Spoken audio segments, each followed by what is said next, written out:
लाख दुखों की एक दवा है, क्यों ना आजमाए। जी हाँ, कुछ ऐसा ही आप कह सकते हैं चूने के बारे में। जैसा कि आपको पता होगा, चूने का इस्तेमाल बहुत सारी चीजों में किया जाता है। जैसे कि लोग पान में चूना इस्तेमाल करते हैं, कलर देने के लिए चूने का इस्तेमाल किया जाता है, और तो और सीमेंट में भी चूने का प्रमाण होता है, और कुछ लोग जो है इंसान को भी चूना लगा देते हैं। कंट्रोल। तो आज के वीडियो में दोस्तों हम ये जानेंगे कि चूना प्लास्टर के क्या क्या एडवांटेज है, क्या ये आपके घर के लिए एक बेस्ट ऑप्शन होगा, कैसे ये प्लास्टर बाकी प्लास्टर से बढ़िया साबित होता है, इसके बारे में हम जानकारी लेंगे। मेरा नाम है आशीष और स्वागत है आपका अपने कंस्ट्रक्शन जोन चैनल में। वैसे तो प्लास्टर के बहुत सारे टाइप होते हैं, जैसे कि सीमेंट प्लास्टर, जिप्सम प्लास्टर, पर जहां तक बात आती है चूना प्लास्टर की, तो उसका सबसे मेन एडवांटेज है ड्यूरेबिलिटी।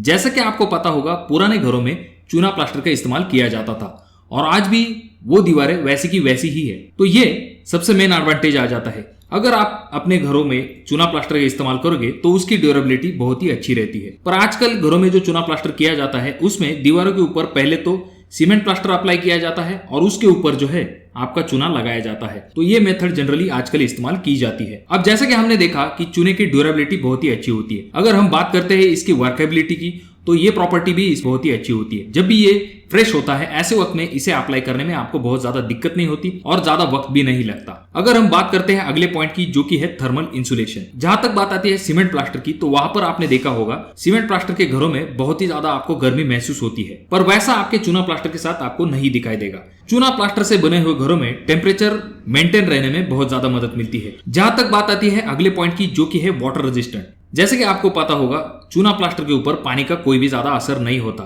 अगर हम बात करते हैं जिप्सम प्लास्टर की, तो जिप्सम प्लास्टर अगर पानी के संपर्क में आ जाता है, ऐसे वक्त में उसमें दरारें दिखाई देती है, उसके ऊपर का कलर जो है वो निकल जाता है और आपको जो है रिपेयरिंग करने की आवश्यकता होती है। तो ये सबसे मेन एडवांटेज आ जाता है आपके चूना प्लास्टर की तरफ। इसके ऊपर पानी का कोई भी असर नहीं होता है। अगर हम बात करते हैं अगले पॉइंट की, जो कि प्रैक्टिकल पॉइंट है, जैसे कि आपको पता होगा, घर में जो कोई भी आप सामान शिफ्ट करते हैं, ऐसे वक्त में उसके कॉर्नर की वजह से आपके प्लास्टर के ऊपर बहुत ज्यादा स्क्रैच आपको दिखाई देते हैं। अगर आपने अपने दीवारों को जिप्सम प्लास्टर किया हो, ऐसे वक्त में आपके दीवारों के ऊपर बहुत ज्यादा आपको स्क्रैच दिखाई देते हैं। जहां तक बात आती है चूना प्लास्टर की, तो उसके ऊपर स्क्रैच दिखाई देंगे, पर उतने बड़े नहीं होंगे जितने कि आपके जिप्सम प्लास्टर पे होते हैं। तो यहाँ पर ये एक प्रैक्टिकल एडवांटेज आ जाता है इस प्लास्टर के साथ। अगर हम बात करते हैं अगले पॉइंट की, जो कि आ जाता है फ्लेक्सिबिलिटी के रिलेटेड। अगर आपने सीमेंट प्लास्टर को गौर से देखा होगा, तो कुछ दिनों के बाद उसके ऊपर आपको क्रैक्स दिखाई देने लगते हैं और वो क्रैक जो है थोड़े से बड़े होने लगते हैं। पर अगर हम दीवार को चूना प्लास्टर करते हैं, तो उसके ऊपर आपको जल्दी क्रैक जो है वो विजिबल नहीं होते। हालांकि कॉन्ट्रैक्शन की वजह से थोड़े बहुत हेयरलाइन क्रैक आपको दिखाई देते हैं, परंतु उतने प्रमाण में नहीं होंगे जितने कि आपके सीमेंट प्लास्टर के ऊपर होंगे। वैसे तो ऊपरी कोट के लिए लोग जो है सनला का भी इस्तेमाल करते हैं, जिसे कि कुछ जगह पे साइगोल भी कहा जाता है, परंतु सनले से भी अच्छा ऑप्शन होता है आपका चूना। अगर हम बात करते हैं चूना प्लास्टर के अगले एडवांटेज की,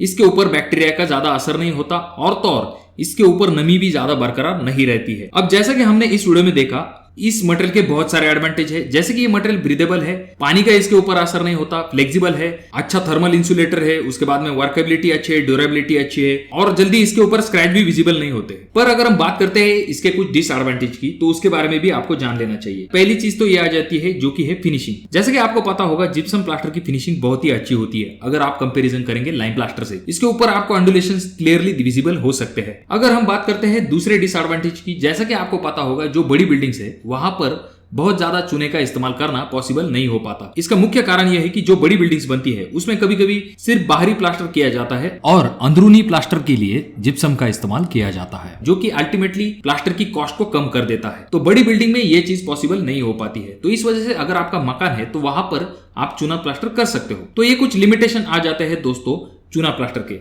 जैसा कि हमने इस वीडियो में देखा, चूना प्लास्टर के जो एडवांटेज है वो बहुत ही ज्यादा है और उसके कुछ लिमिटेशंस के बारे में भी हमने देखा है। तो क्या आप अपने घर के लिए चूना प्लास्टर करवाना पसंद करोगे? तो कमेंट बॉक्स में कमेंट जरूर कीजिए। जैसे कि आपको पता होगा, अगर आपकी आइडिया इंटरेस्टिंग होती है तो उसके ऊपर हम वीडियो बनाने की जरूर कोशिश करते हैं। और अभी तक आपने चैनल को सब्सक्राइब नहीं किया दोस्तों, तो कैसे चलेगा? चैनल को जरूर सब्सक्राइब कर दीजिए। वीडियो पसंद आ गया हो तो इसे लाइक जरूर कीजिए और बहुत ज्यादा ही अच्छा लगा हो तो अपने दोस्तों के साथ शेयर कर दीजिए। तो मैं मिलूंगा आपको अगले वीडियो में, तब तक के लिए धन्यवाद।